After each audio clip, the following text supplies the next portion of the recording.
प्रिय माने जीवन और मृत्यु परमेश्वर आम सम्मुखें रखी अछंती। से चाहती जे आम्भे माने जीवन को मनोनीत करू।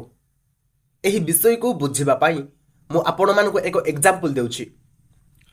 जो माने रोड मानकरे बाइक स्पीड चलांती, बाइक को स्पीड चलांती, से मान को कहा जाय थाए बाइक एते स्पीड रे चलाना रे, एक्सीडेंट हबो, केबे केबे बॉडी जीवो, से मान को कहा जाय थाए। किंतु से माने निजको हीरो देखेबारे बाइक एते स्पीड रु नहीं थांती, निहाती निहाती तांकर एक्सीडेंट होई थाए।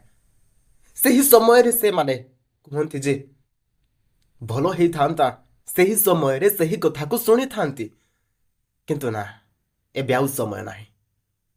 ठीक सही परि प्रिय माने परमेश्वरଙ୍କର ଦାସ ମାନେ, ପ୍ରକୃତ ପରମେଶ୍ୱରଙ୍କର ଦାସ ମାନେ, ସେମାନେ ସୁସମାଚାର ପ୍ରଚାର କରନ୍ତି, ସୁସମାଚାର ବାଣ୍ଟନ୍ତି।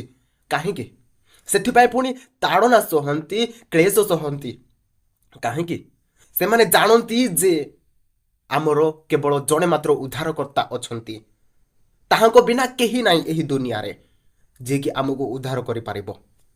ଆପଣ ଯଦି ସେହି ସତ୍ୟ ପରମେଶ୍ୱରଙ୍କୁ ଗ୍ରହଣ କରିବେ, ଆପଣ ଯଦି ମନ ପରିବର୍ତ୍ତନ କରିକି ସୁସମାଚାରରେ ବିଶ୍ୱାସ କରିବେ, ତେବେ ଆପଣ ପରିତ୍ରାଣ ପାଇପାରିବେ। ମୁଁ ଆପଣମାନଙ୍କୁ ଫୋର୍ସ କରୁନି, ବାଧ୍ୟ କରୁନି ଯେ ଆପଣମାନେ ସୁସମାଚାରକୁ ଗ୍ରହଣ କରନ୍ତୁ, କିନ୍ତୁ ଆପଣମାନେ ସତ୍ୟତାକୁ ଜାଣିବା ପାଇଁ ଚେଷ୍ଟା କରନ୍ତୁ।